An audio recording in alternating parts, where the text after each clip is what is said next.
Hello and welcome. I'm Anwar Khalil. This is OBN Voice for the People. Ethiopia and the United Arab Emirates have signed a $3 billion loan and investment agreement, including a $1 billion foreign currency support. Crown Prince of the UAE, Sheikh Mohammed bin Zayed Al Nahyan, has arrived in Finland City for 2 days visit. Naum Sadmas reports. 1439th Eid al-Fitr celebration day based on Prime Minister Dr. Abiy's invitation. The Crown Prince and Prime Minister Dr. Abiy discussed bilateral issues and both countries signed 7 kinds of memorandum of understanding. According to Ethiopia's Communication Affairs Office Minister Ahmed Shide, the agreement is worth $3 billion. የጉብኝቱ ዋና ዓላማም በሁለቱ አገሮች መካከል ያለውን ትብብር ወደ ከፍተኛና የላቀ ደረጃ ለማሸጋገር ነው። The main aim of the visit is to scale up the two countries' bilateral cooperation. The Crown Prince's visit paved the way for greater investment agreement in addition to diplomatic cooperation. Generally, 7 different agreements between the two countries signed, which are expected to scale up both countries' cooperation.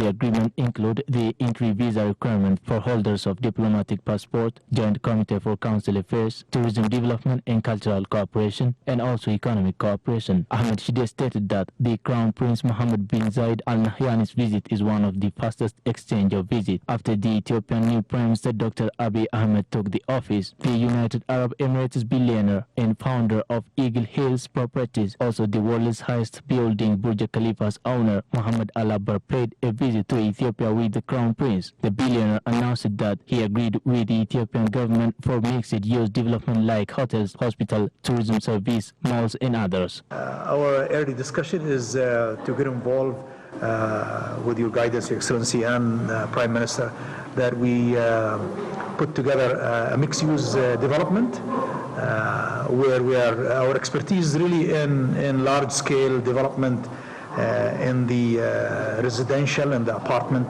business. So we have quite a sizable business all over the world on the residential side. But we'd like also to complement that with the hospitality sector, which is the hotel business. We'll have to look at different type of hotels that we could introduce to the market. That would be very exciting and interesting for the healthy market in Ethiopia. We mix that as well with our shopping mall business. We have quite a vital business in our portfolio, which is our shopping mall business, that we'd like to introduce to this mixed-use development. Crown Prince of United Arab Emirates Mohammed bin Zayed Al Nahyan received a special gift from Prime Minister Dr. Abiy Ahmed. Prime Minister Dr. Abiy Ahmed visited Saudi Arabia and then flew to UAE. By then, they talked together at UAE, and now the result has been shown to the world. Some contesting political parties have supported Prime Minister Dr. Abiy Ahmed's call on political inclusivity, while others are in variance. Olkawa Wandumu has more.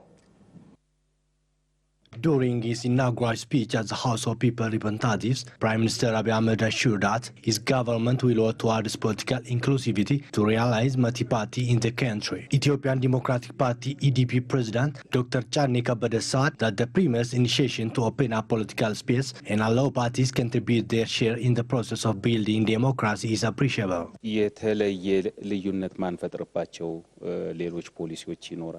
There are policies on which we will not differ with EPRDF.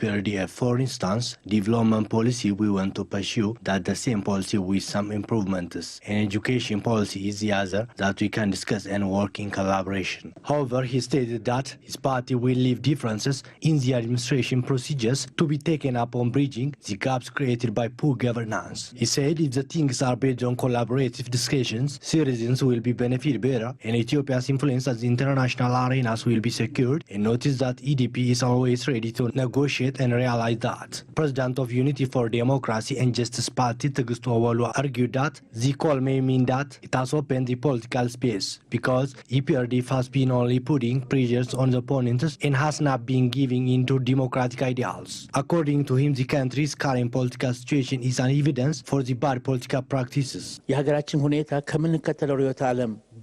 Since finding solution to the situation of our country surpasses beyond difference in political ideologies, we follow we need to make movement and contribute our share toward national consensus. Appreciating the measures taken in releasing prisoners, he said far from that, platforms should be prepared to turn the fight into debate of ideas. Unity for Democracy and Justice Party wants to collaboratively work with EPRDF on issues of peace and security, democratization process, and creating a united political and economic society. Blue Party chairperson Yeshua Sasafa said that his party has left the pre-negotiation more than a year ago due to absence of negotiators and hesitant to say no negotiation was and is being carried out is just like a joke.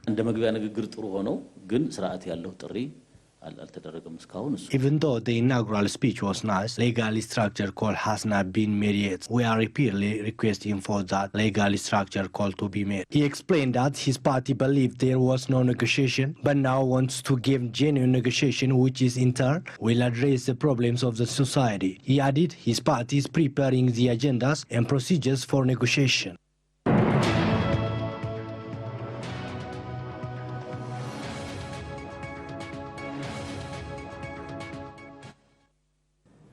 Welcome back. Now to news from abroad. U.S. President Donald Trump is to impose 25% tariffs on $50 billion worth of Chinese goods, accusing Beijing of intellectual property copyright thefts. Tariffs that affect more than 800 products worth $34 billion in annual trade are due to come into effect on July the 6th. The White House said it would consult on tariffs on the other $16 billion of products and would apply these later. If China retaliates, as it has already pledged to do, the U.S. will impose even more tariffs, Mr. Trump warned. Mr. Trump said the tariffs were essential to preventing further unfair transfers of American technology and intellectual property to China, which will protect American jobs. The Chinese product lines that have been hit range from aircraft tires to turbines and commercial dishwashers. The U.S. wants China to stop practices that allegedly encourage transfer of intellectual property, design and product ideas to Chinese companies, such as requirements that foreign firms share ownership with local partners to access the Chinese market, the BBC reported.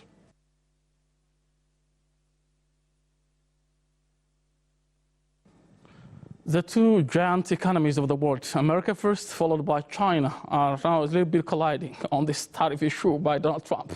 Thanks for watching. Have a good time. Next is Anarufu guest program, to whom I talked last time, Dr. Gutu Teso. Join him. Bye-bye.